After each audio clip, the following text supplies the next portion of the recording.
Welcome back to Presidents and Politics. I am one of your hosts, Professor Caleb McGee, joined by my fellow co-host, former Congressman Ross. And today we're about Grover Cleveland. A fascinating person. Yes. And, you know, could this not be more timely today when we look at, well, is Trump going to be the first person ever elected non-consecutively to the presidency? No. Because it's happened. Because it happened to Grover Cleveland. It Today, did. We're going to discuss both of his terms. Yes.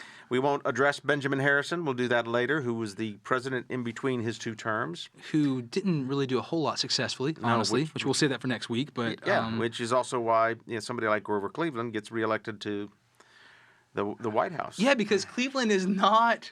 We need to set this off at the outset.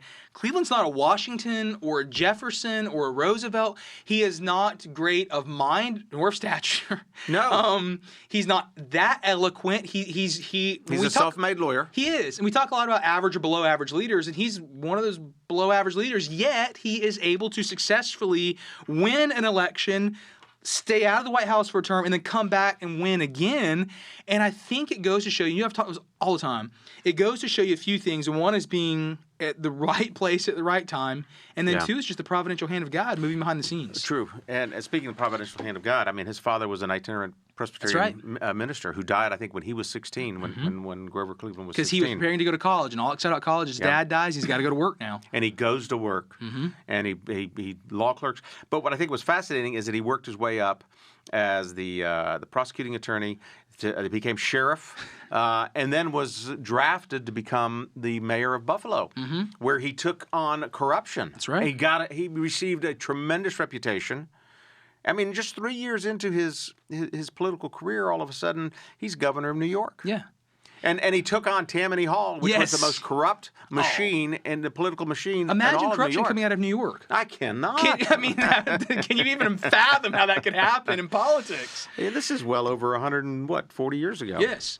But I do want to touch on some of his background because I love that you brought this up. He is the sheriff, as you said. Yeah. And he will actually perform multiple executions himself. Yes. And he talked about that, and this was from a leadership perspective. This was really interesting to me because he made the statement that he did not want to delegate that to one of his men and have them live with that, of having to actually take a life. And he questioned if he could do this or not. And I did some more research in this. And the very first individual that he had to execute was a guy by the name of Patrick Morrissey. And Patrick Morrissey stabbed his mother to death. Ooh.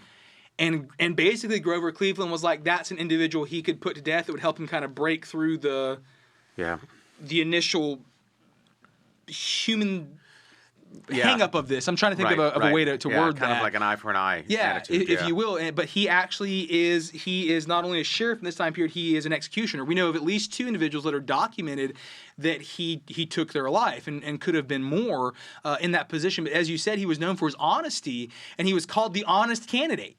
And this is really, I mean, he almost in some ways harkens back to the ethos of Abraham Lincoln. However, he's on the exact opposite party. He'll be the first Democrat elected. Now, not the first Democrat that runs, because of course Lincoln's VP will also Johnson will lead as well. But Cleveland is the very first Democrat since the Civil War who is elected and will serve as the president. And he is not a Democrat in today's definition of Democrat. Fiscal responsibility is his driving force in life. He does not like corruption. It is said that in his first term he vetoed 414 pieces of legislation from Congress, which is twice as much of all the presidents before him vetoed. Wow. That's amazing. I mean, here's a guy who didn't stand for anything. Government should not be involved in people's lives. In fact, I ran into a quote where there was a bill to appropriate $10,000 to distribute seed grain among drought-stricken farmers in Texas, and he vetoed it, saying, federal aid in such cases encourages the expectation of paternal care on the part of government and weakens the sturdiness of our national character. He's already riding against the nanny state. Yes. Yes, and this is a Democrat. It's a Democrat in the 1800s, and he's already warning about the nanny state. Yeah. That's interesting. It's fascinating. Now I guess both parties believe that we should just keep appropriating money for whatever reason. You know, one of the things I found really interesting in his early life is that when he was 9 years old, he won an essay contest. And in this essay contest for primary school, here's what he wrote. I don't know if some of my college freshmen would write this, much less a 9-year-old. If we expect to become great and good men and be respected and esteemed by our friends, we must prove our time when we are young. Wow. This is a 9-year-old. Wow. That's foretelling. Yeah, that's pretty powerful. It is. And I love, and you and I have done this multiple times, but I love how he makes the dichotomy between goodness and greatness. And he's like, basically, when I grow up, I want to be a good and a great man. Well, he was a great man in terms of being able to keep government in a restricted fashion. Yes, I believe he said that the role of the president, and I'm paraphrasing here, but basically he saw the role of the president as a guardrail against Congress and the other branches of power. Yes. So basically for him, and we talked about this in our 2024 class that we're teaching, there's different forms of political power, and one form of political power is to protect the status quo that currently is. Correct. And for Grover Cleveland, he didn't see himself as a Roosevelt, like the bully pulpit. He didn't want to change things. He wanted to protect things. Correct. He saw himself as a guardian more than as an innovator. Right, because when he runs for president against Blaine from Maine, Blaine is part of the spoils system. Yes. And Grover Cleveland is just opposite that. And so they try to tarnish Blaine because of him being, patronage and spoils system and in bed with the corrupt people. But then they attack Grover Cleveland on morality. Yes. And they say, he had a child out of wedlock. And the interesting thing is that, Grover Cleveland didn't admit he had a child out of wedlock. He said that child could be mine, and I'm paying the support for that child anyway. Yes. I mean, he didn't deny it. No. And imagine that today. The honesty of the character of the candidate really speaks volumes. Yes. And we all do wrong. We all have problems. But to be able to admit, and to not deny that, and for the sake of the child, to continue to support whether it was his or not, I think speaks volumes of his character. I do too. And I like what you said, and you've said on this podcast before, we understand that our politicians will make mistakes and we'll forgive them if they'll just be honest about it. Yes. It's almost like when you were growing up or you're raising your kids, and it's like, you're going to make mistakes, but don't lie about them. Yes. Right? It's the same principle. Like, you're going to blow it. Like, you're going to make mistakes, but don't lie about it. And that's kind of where Cleveland comes in. He's like, you know what? Honestly, that might be my kid. And I've been trying to do the honorable thing. And what's amazing to me is that it backfires in the face of Blaine, because the whole entire, especially he's a populist candidate in many ways. Yes. The whole entire populace is like, oh, that's honorable. We'll vote for him now. Yeah. And he wins overwhelmingly. Yeah. I mean, he basically, for all intents and purposes, he admits to having a love child and sponsoring this illegitimate child. And the populace is like, pretty good guy. He takes his responsibility for his actions. Yeah. And Blaine, Blaine's sitting there just scratching his head going, but wait a minute. Yeah. The political advisors told me this was going to ruin him. They showed me the poll numbers, right? Yep. And it backfires. Yep. And that happens. It should happen more today. Oh, my goodness. I mean, expose the human nature of our candidates, and I think we'll like them a lot more. I agree. That's one of the things, and you've heard me say this before many times as well, that's one of the things that makes the Old Testament in particular so unique, is that God shows the warts and all of his individuals, right? Yeah. It's not like the Catholic Church writes something called a hagiography, and a hagiography shows how everyone's perfect because they're a saint. They've never done anything wrong. The Bible's not a hagiography. The Bible shows, here's Abraham, and he blew it here, and here, right? And when we look at these presidents, I think, like you said, we can relate to that humanity in their character if they simply go, I blew it here. I'm doing everything to make it right. Give me another chance. Yeah. I guess it's the old saying that goes, God doesn't choose the qualified. He qualifies those he chooses. I like that. And that's, I think we see that in some of our presidents that we've talked about. And we will talk about some more as we go on. One of the black spots in his history, which honestly I think would have been a more effective smear campaign, was that he will buy his way out of the draft for the Civil War. Oh, gosh, with a Polish immigrant. He pays a Polish immigrant $150 to fight in his stead, and he refuses to go and fight in the Civil War. He would have fought for the Union side, but he refuses to go, refuses to fight.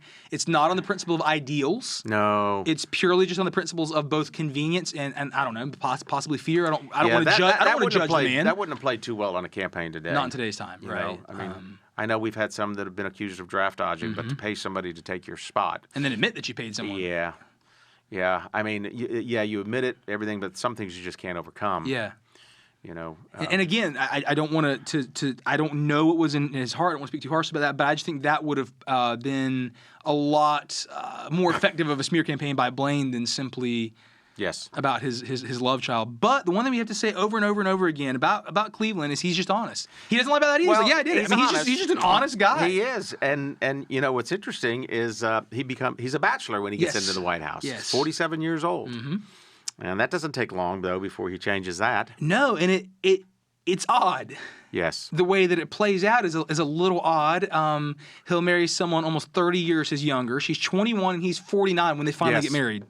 And it gets really odd because it was his ex-law partner's daughter. And when his law partner dies, he is given, now not custody in the sense he's raising her, but he's given custody to make sure she goes to a good home. So he oversees the finances as a lawyer and then like sees her off to a good home. And then they reunite when she's in college and he's this pushing 50-year-old man, and he falls in love with her and they get married. Yes. And she becomes the first lady at age 21. The youngest ever, and the only first lady to have two non-consensual. Yes, right. So we have that both times where non-consecutive terms. And they're also the only couple to get married in the White House. That's true. They get married in the Blue Room, I believe it is. I think so. And he worked all day that day because he said that he wouldn't take a day off. Worked all day that day, and they got married at 7 that night when he was done working the Oval Office. Amazing. And interesting, this is useless trivia, completely useless trivia, but John Philip Sousa actually does the music for the wedding with the Marine Band. No kidding. Yeah, John Philip Sousa and the Marine Band come up to the Blue Room, and they do the music for the wedding, actually. Wow. Yeah, so again, that's kind of Neat useless trivia, but, but it's good. It might help you on Jeopardy one day. So yeah, he is, if I'm not mistaken, only the second president to get married while president, but the only president to get married in the White House. Yes, yes. And he had a good, he created the Interstate Commerce Commission. He does. Because you've got the railroad now just really, and I think he was very aggressive against the railroad. He had them return, I think, over 80 million acres in land that was wrongfully taken. He engaged himself in strikes, labor strikes.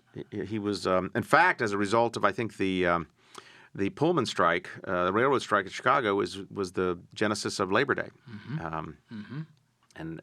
But he was a taskmaster. By golly, it was the letter of the law. That's what you upheld. And government wasn't there for anything but to be the guardrails. It wasn't to be the provider, as we see today. Right. He was afraid of the nanny state. Yeah, he was. And that changed. His first term, for the most part, is not eventful. Yeah. It's just a very kind of quiet, chill first term. His second term is going to go off the rails. It goes off the rails. It goes off the rails. And he doesn't get reelected, even though he wins the popular vote. He loses the electoral vote. People are a little upset with him because of his nature, vetoing all these bills and being the way he is. He loses the election. And 4 years later, he's drafted to run against Benjamin Harrison, who there's already things in the country going off the rails. We can't blame everything. There's a depression of, what was it, 1893? The Panic of 1893. And then he'll do the repeal of the Sherman Silver Act of 1893. Yes. There's a Pullman strike of 1894. There's the overthrow of Hawaii in, 1892, right before he comes in. So, I mean, like, the country is an upheaval. Everything's just going off the rails, falling apart. It's one of the worst economies that we've ever seen pre-Great Depression. It probably is the worst economy we've ever seen pre-Great Depression. Farmers are losing their land. It's almost the Dust Bowl all over again. The Midwest that's been so irrigated is now turning under. There's been bad weather, and it just seems like stuff is falling apart. And he comes to power, and his thrift spending mindset doesn't fit well with this just already falling apart economy, and it falls even deeper. And he leaves very unpopular. In fact, I believe it was in 1893 that the unemployment rate falls to 25%. Wow, I didn't know that. I know 25%. He tried to buy. He sold bonds to buy back gold. Yes. Because we were on the gold standard then, and he felt that and when you do that, you go into greater debt. Yes. And they're on the gold and silver standard, and he wants the silver standard completely removed, which alienates him from his Southern Democrat friends completely. So he kind of also is a man without a party now, which we've seen multiple times. Yes, right, and that's a dangerous place to be, isn't it? Well, and that ultimately cost him his reelection in his second term because his party did not nominate him for reelection. Which is a tough thing. Yeah, because there is no presidential limit at this point. No, he could have run for a third term. Just to clarify for our listeners, he could have run for a third term, and had they elected him, would have run for a third term. Yes, he was. He was willing to do that. Yes, but I read a story where in his last term, he had developed a cancer in the roof of his mouth. That's correct. And not to cause alarm, he told his supporters that he was going on a fishing trip. That's correct. And actually did go out on a boat, and while it was moving, he had surgery that gave him a replacement jaw. While the boat's moving, and it wasn't discovered until after he died. Yeah, it was. I wrote this down. It was discovered 24 years later. So they basically kind of, I don't know if I can use the term, Shanghai or recruit 6 doctors, and they get aboard this private yacht, and they all have to sign basically NDAs, non-disclosure agreements, and then they operate on him while like you said, while the ship is moving, and they remove, I think it's something like 3 teeth, and then it's part of his upper lip, which is one of the reasons why he never cut his giant mustache, was to cover the scar. Part of his upper lip, and then up into the palate of his mouth, and they remove a cancerous tumor. And they pull it out, and then they rebuild this, and they build him a little prosthetic, and he'll stay out of the press for over a week. And that's interesting to me, because can you imagine in our modern day 24-hour news cycle, social media, could a president hide for a week without panic? Not in today's world. I mean, we learned about the Lloyd Austin, our Secretary of Defense, being out, and that took a little while. That took over a week, but that's a cabinet member. You know, the president, I don't see how, because the schedule's public record. So, exactly. You know, that couldn't happen. Yeah. And I find it interesting, kind of the difference that we look at the government. So in this time period, when it finally was discovered, which was 24 years later, so time heals a lot of wounds too, no one really cared. And then we look at the Lloyd Austin issue, which is a different issue, right? Because he's a military leader. But of course, immediately the public is in an uproar. So not only do we expect the nanny state to maybe take care of us more, but we also expect our politicians to basically be in that 24/7 news cycle for us too. That's true. It's interesting. We demand more from our politicians in the sense, and I guess where I'm going with this is there is no sense of individual responsibility / self-sufficiency, it seems like, anymore. We need the government there for us 24/7 to take care of us. I think you're absolutely right. The government has become the be-all to end-all. And what used to be, you know, the mantra of the Republican Party is, you know, we want limited and less government. That's right. I think over the last couple of years, we've shown that that's just the opposite. Yeah. I mean, imagine this. When I was elected to Congress in 2010, we had a $12 trillion deficit, you know, and today, 12 years later, we're at $34 trillion. So $22 trillion has been accumulated by both parties. By both parties, that's right. And it's not the issue that it should be, and that's unfortunate. But I think it's because, back to your point, that this has become the nanny state, the be-all to end-all for everybody. We demand more. You know, look at what we're having right now, you know, with the NCAA transfer portal and all what's going on in college football. Well, let's let Congress take a look at it and see what they can do. Because Congress needs to determine college athletics. Yes. That is exactly... Imagine that coming before Grover Cleveland as president. Yes, because that is the role of Congress, of government, is to determine what 19-year-olds do on the football field. Yes. That's where we've gone. That's where we've evolved since Grover Cleveland was president 140 years ago. Yes. Is instead of having somebody who has the wherewithal to say, no, this is not a function of government, and it's not good for the country to make it a function of government because it creates a dependency. Now we're like, government is going to do everything for you. And one of the scary things about government is once it begins to grow, there are very few leaders that will ever peel it back.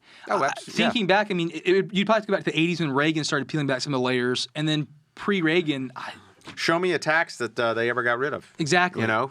I mean, you know, once it's there, but it also has to do with, you know, the process. You know, baseline budgeting in government is we give you $1 million to spend this year, and if you don't spend it, then we won't give you that next year. So they have no incentive to be frugal, to be efficient. They spend the $1 million, and next year they ask for $1 million too. And that's how you could. It's a warped system in that regard. And there's no incentive for being frugal. In fact, there's actually punishment for being frugal. There is, yeah. So it is a warped system from the beginning. But yeah, so like you said, he actually, and also I don't know if you read this or not, but when he is having his surgery, he doesn't like his VP. His VP is Stevenson. Stevenson was just a strange guy, and he doesn't want Stevenson to know that he's having an operation because he doesn't want him trying to power grab. So this is comical, but it's very clever. So what he does is he sends Stevenson on a goodwill tour to the North Pacific West. Wow. Because there's, of course, no planes, no cars, of course. It's 1800s. So he has to get on a train and ride all the way across America up to, like, pretty recent territory that's been acquired. It's like Oregon, and he's gone for, like, 3 weeks. So when he gets back, he's pretty healed up. Wow. Basically, like, I don't want you to have anything to do with this, and if something goes wrong, I don't really want you here either. Yep. Yeah. Wow.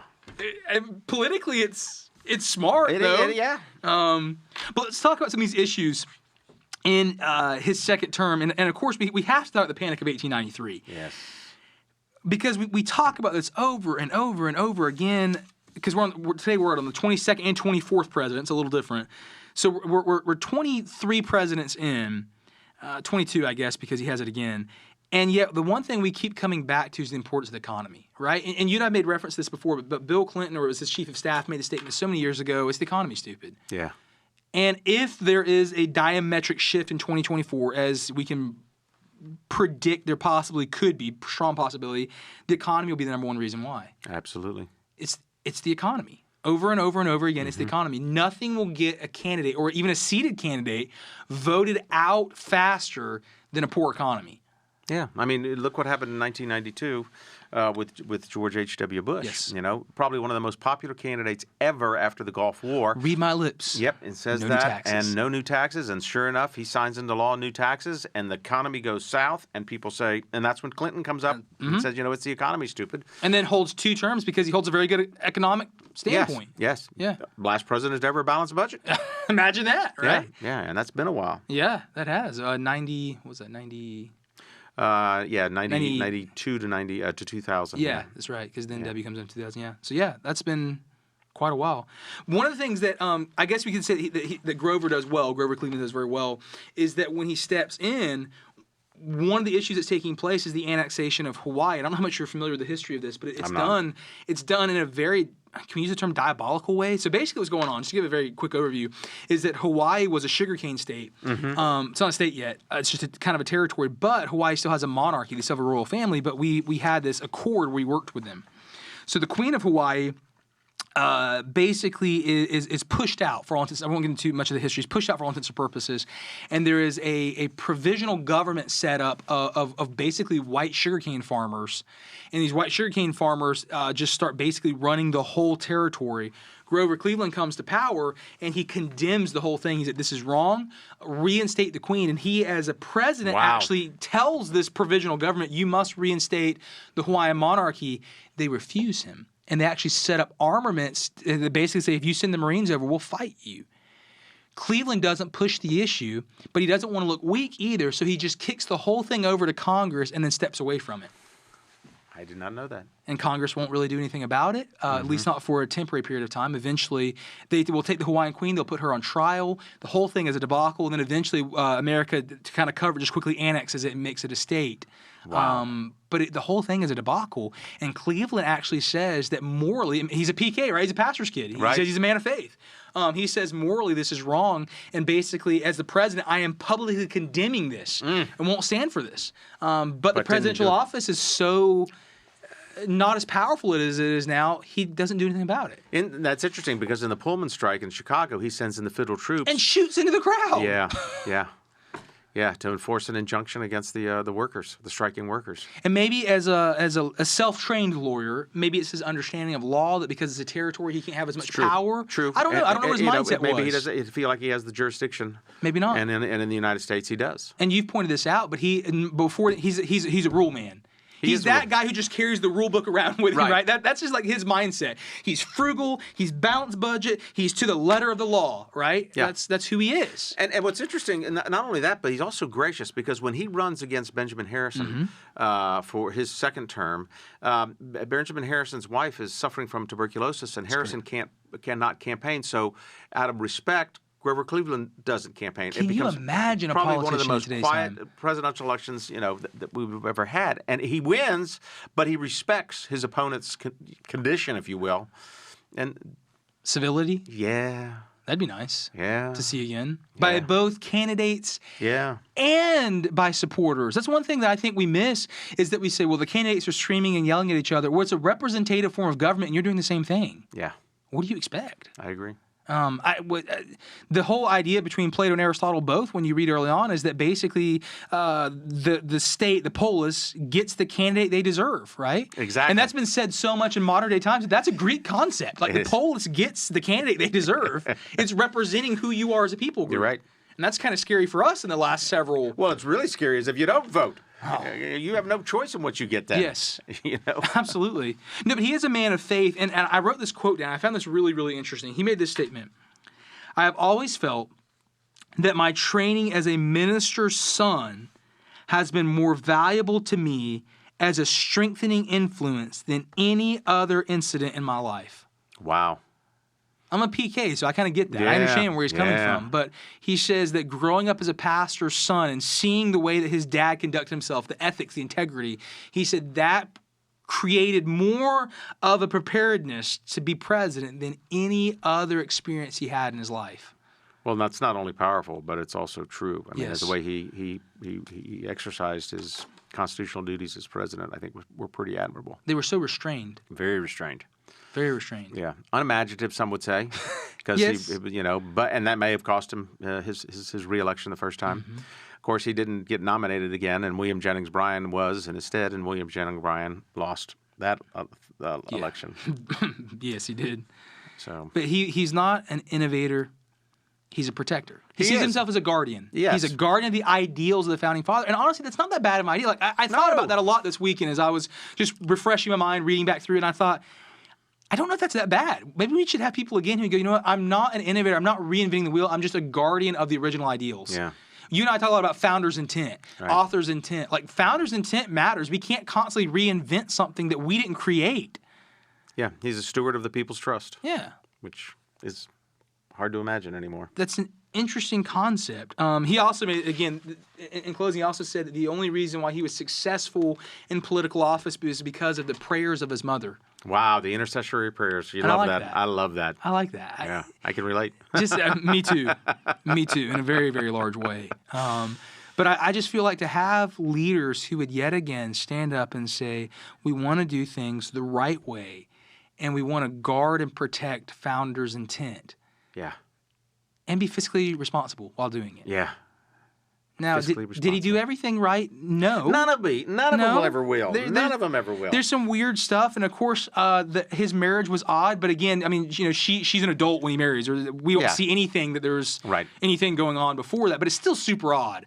Yeah. Because up until that point, I think she had even said in her own right that she considered him like an uncle until she marries him. I'm just like, That's just not. that's yeah. creepy. It's really weird.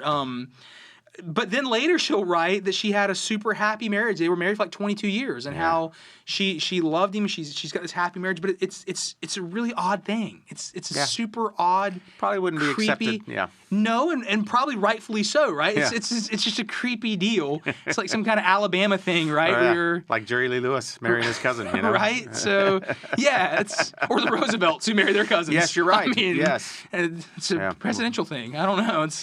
It's weird. But yeah, so that's a weird note to end on. By the way, we're kind of ending on. But it is unusual, and it is probably the only time we've seen that in the White House. So Yes. it's probably not a bad way to end it. I guess not. We can end on the oddity, right? Yes. But Grover Cleveland, fiscally responsible Democrat, as we talk about oddities. Yes, very much so. And saw himself not as an inventor, but saw himself as a guardian of the founder's intent, which is something good for us to think about. I agree. All right. Thank you. Next week, we will continue on our journey. Yes. Thank you.